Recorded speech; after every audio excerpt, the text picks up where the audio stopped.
बचन मानि विश्वासा, तुम चाहो पति सहज उदासा। निर्गुण नीलज कुबेश कपाली, अकुल गेह दिगंबर ब्याली। उनके वचनों पर विश्वास मानकर तुम ऐसा पति चाहती हो जो स्वभाव से ही उदासीन, गुणहीन, निर्लज्ज, बुरे वेश वाला, नर कपालों की माला पहनने वाला, कुलहीन, बिना घर बार का, नंगा और शरीर पर सांपों को लपेटे रखने वाला है। कहु कवन सुख असबर पाए, भल भूली हूँ ठग के बौराए। पंच कहे शिव सती विवाही, पुनि अवडेरी मराए निताही।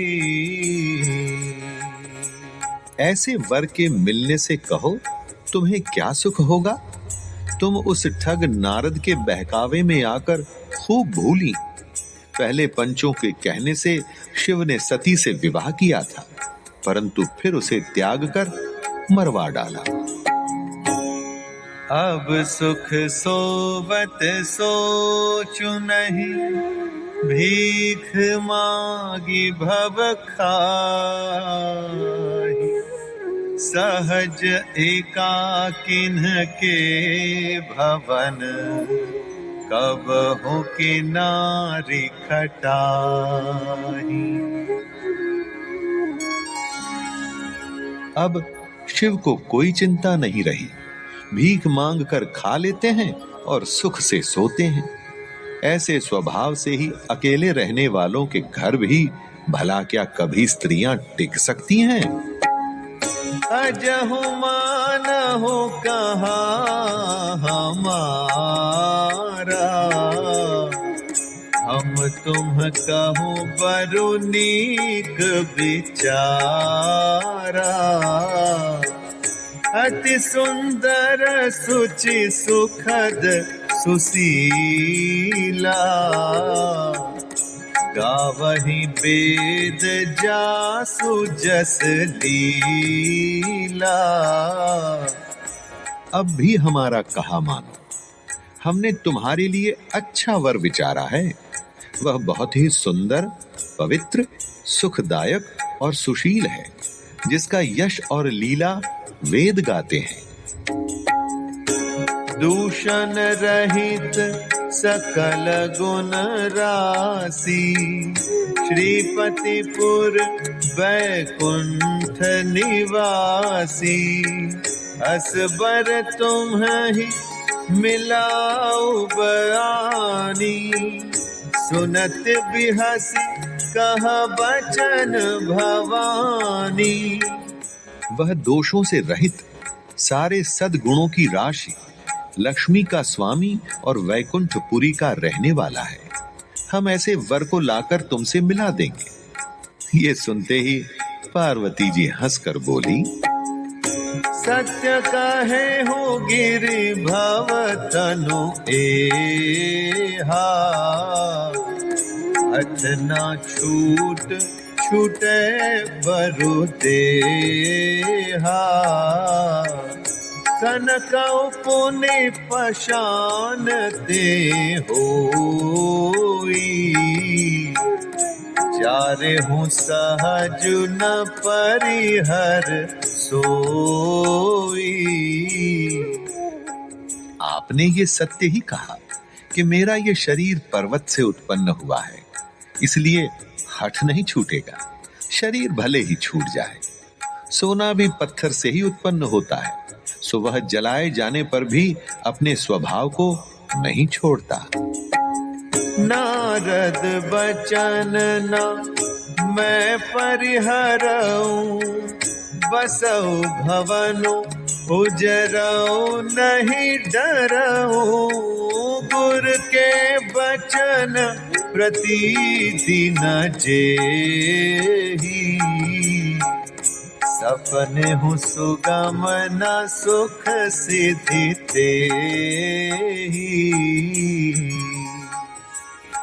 अतः मैं नारद जी के वचनों को नहीं छोड़ूंगी, चाहे घर बसे या उजड़े, इससे मैं नहीं डरती। जिसको गुरु के वचनों में विश्वास नहीं है, उसको सुख और सिद्धि स्वप्न में भी सुगम नहीं होती।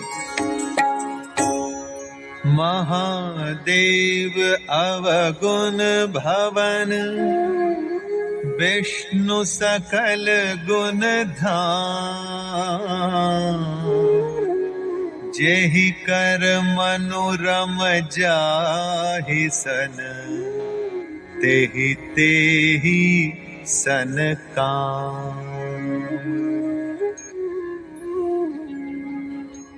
माना कि महादेव जी अवगुणों के भवन हैं और विष्णु समस्त सद्गुणों के धाम हैं, पर जिसका मन जिसमें रम गया, उसको तो उसी से काम है। जो तुम मिलते हो प्रथम मुनीसा, सुनती हूँ सिख तुम्हारी धरी सीसा। अब मैं जन्म संभुहित हारा, वो गुण दूषण करे विचारा। हे मुनीश्वरों, यदि आप पहले मिलते तो मैं आपका उपदेश सिर माथे रखकर सुनती, परंतु अब तो मैं अपना जन्म शिव जी के लिए हार चुकी, फिर गुण दोषों का विचार कौन करे। जो तुम्हारे हठ हृदय विशेषी, रही न जाय बिनु किए बरेशी।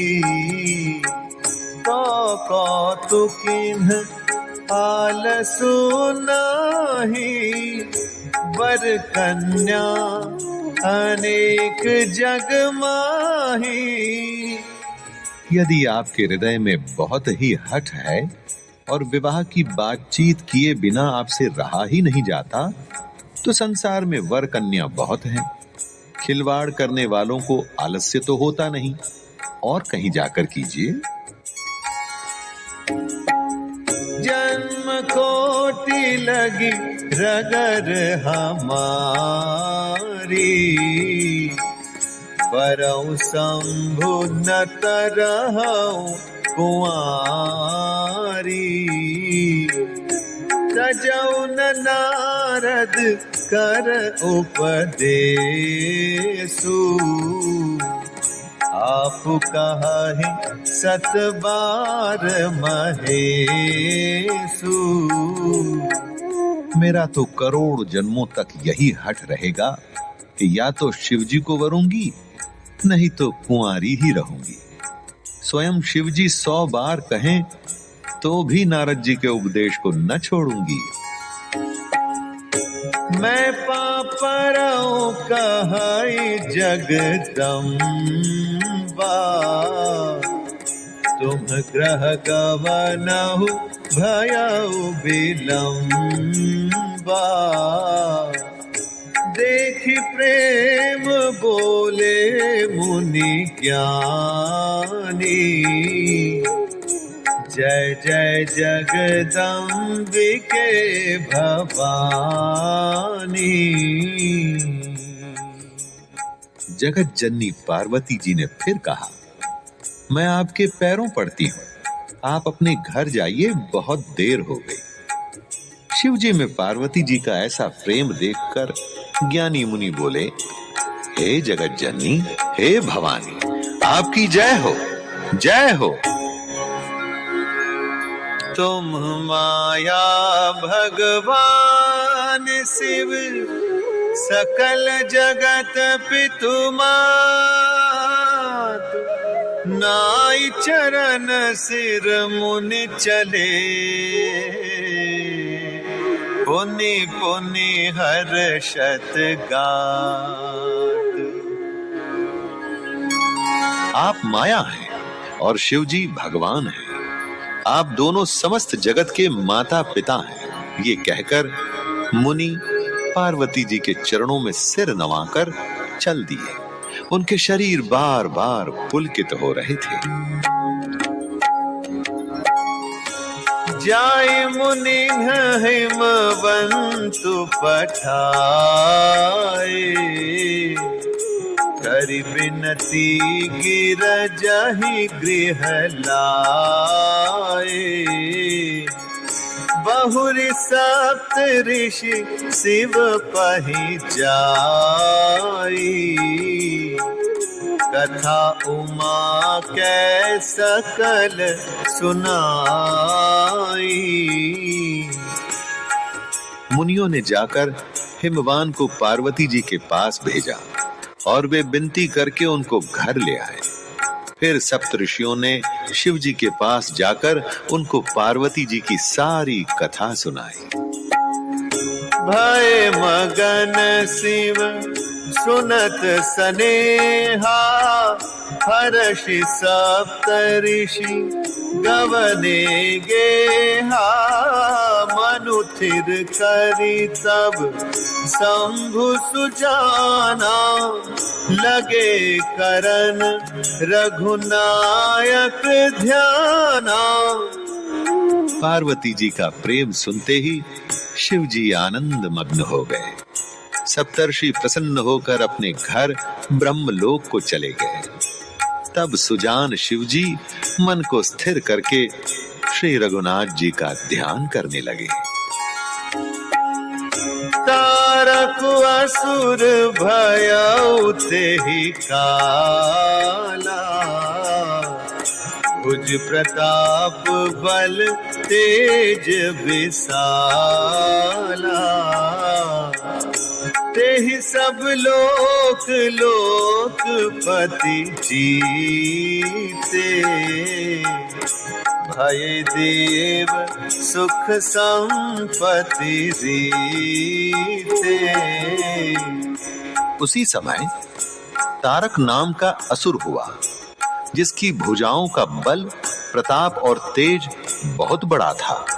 उसने सब लोक और लोकपालों को जीत लिया। सब देवता सुख और संपत्ति से रहित हो गए। अजर अमर सो जीति न जाई, हारे सुर करि विविध लड़ाई।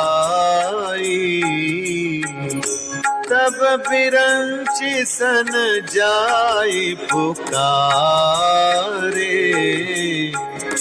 देखे विधि सब देव दुखारे। वह अजर अमर था, इसलिए किसी से जीता नहीं जाता था।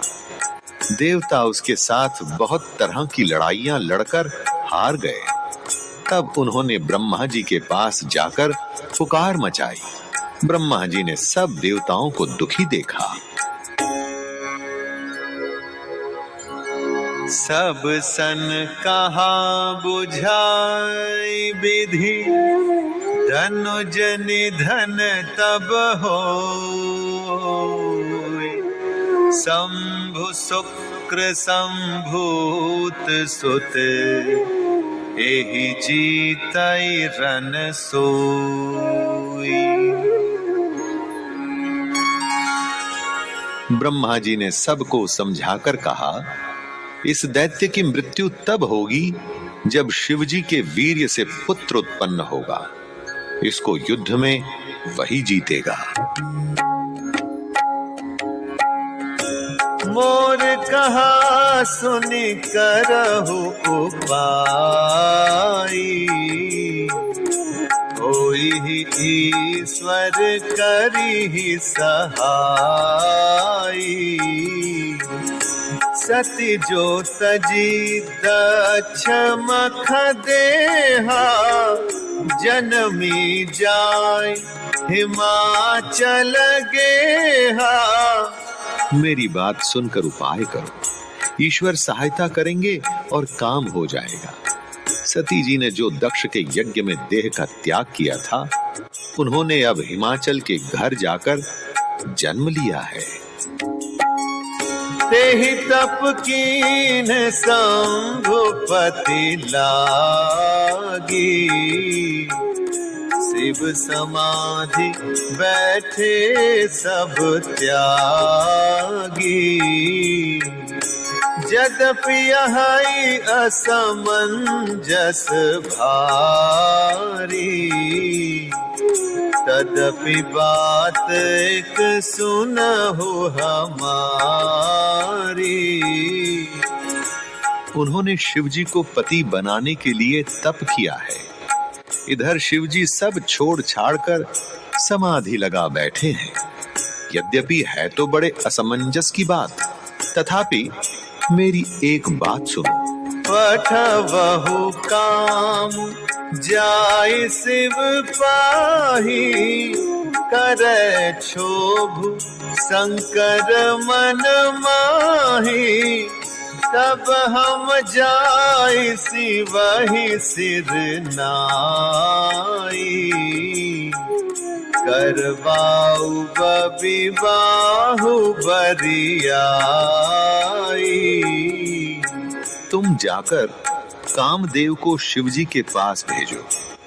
वह शिवजी के मन में क्षोभ उत्पन्न करे, अर्थात उनकी समाधि भंग करे। तब हम जाकर शिवजी के चरणों में सिर रख देंगे और उन्हें जबरदस्ती राजी करके विवाह करा देंगे। एहि विधि भले ही देवहित होई, मत अति नीक कहाई सब कोई। स्तुति सुरन कीन्ही अति हेतु, प्रगटे विषम बाण झषके तू। इस प्रकार से भले ही देवताओं का हित हो और तो कोई उपाय नहीं है। सबने कहा ये सम्मति बहुत अच्छी है। फिर देवताओं ने बड़े प्रेम से स्तुति की। तब 5 बाण धारण करने वाला और मछली के चिन्ह युक्त ध्वजा वाला कामदेव प्रकट हुआ। सुरन कही निज विपत्ति सब, सुनि मन कीन विचार।